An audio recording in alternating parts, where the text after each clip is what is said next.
જય શ્રી કૃષ્ણ બધાને. આજે આપણે શીતકાલની ચોથી ચોકી બારસનો ક્રમ જોઈએ છે. આ ચોથી ચોકી જેવી રીતે આપણે આગળ 3 જોઈ એવી રીતે આ ચોથી ચોકી ચોકીની બારસ છે. આની અંદર સામગ્રી જે આરોગે છે તે નારંગીના માંડા, ચકુલી અને કાંતિવડા. મુખ્યત્વેથી નવનીત પ્રિયાજીના ઘરમાં હર શીતકાલની દ્વાદશીના ચોકી આરોગે છે પ્રભુ. એમાંની આ ચોથી ચોકી છે. આમાં વસ્ત્ર કિનખાબના એટલે શ્યામ કિનખાબના આવી રીતના વસ્ત્ર ધરે છે. લાલન હોય તો ફરગુલ વાઘા ધરે, ઠાડા સ્વરૂપ હોય તો સુથન ચોલી ચાકદાર ધરે છે. સંભવ હોય તો કિનારી વગરના ધરાવવા, નહીં તો જે કંઈ પણ હોય તે આપણે આપણા ગુરુઘરની આજ્ઞા લઈને ધરાવીએ છીએ. વિશેષતાથી શૃંગારામાં જડાવના ગ્વાલપગાનો થાય છે. ઘણા બધાને ત્યાં ન બિરાજતું હોય તો શું કરવું?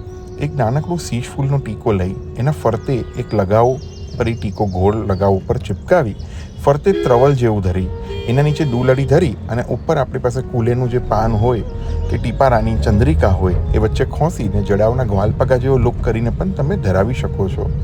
જો આ જેની પાસે ન બિરાજતું હોય એની માટેનો વિકલ્પ, જેની પાસે જડાવના ગ્વાલપગા બિરાજતા હોય તેઓએ ગોલ પાગ ઉપર જ સીધા જડાવ ગ્વાલપગા સિરપેચની ભાંતિ ધરાવી દેવાના હોય છે. બાકી તમે તમારા ગુરુઘરની આજ્ઞા લઈને જેવી રીતે આપ આજ્ઞા આપે એવી રીતે કરી શકો છો. આભરણ જોડી બધી જ હીરાની ધરશે પ્રભુ. નુપુર, પહોંચી, કંદોરો મધ્યમ શૃંગાર થશે. વિશેષતાથી આજે બધી ધરાય છે એટલે હાસ ત્રવલ પ્રભુ ધરશે નહીં. દુગદુગી જરૂરતાથી ધરશે પણ હાસ ત્રવલ ધરશે નહીં. અને મસ્તક ઉપર ગ્વાલપગા છે તો સાદી ચંદ્રિકા ધરવાનો ક્રમ છે આપણે ત્યાં. સાદી ચંદ્રિકા એટલે જે મોરપંખની આપણે આ જે સાદી ચંદ્રિકા આવે છે એનો ક્રમ છે વિશેષતાથી. જડાવના ગ્વાલપગામાં આપણે આ ખીલોનાના પટ ઉપર જો સંભવ હોય ને જો આપણી પાસે બિરાજતી હોય તો વાઘ બકરીનો પાટ મંડાય છે. નહીં તો આપણી પાસે જે કંઈ પણ અનુકૂળતા મુજબ બિરાજતી હોય ગ્વાલ આપણે વાઘ બકરીના ભાવથી તે પટ આપણે સાજી શકીએ છીએ.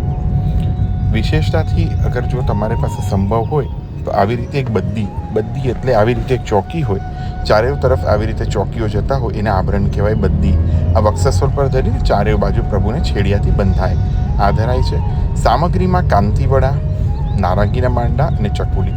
આનો video already last year share કરેલો ને અત્યારે પણ આપણે શેર કરી ચૂક્યા છે. આમાં એકદમ જ સહજ છે બનાવવો.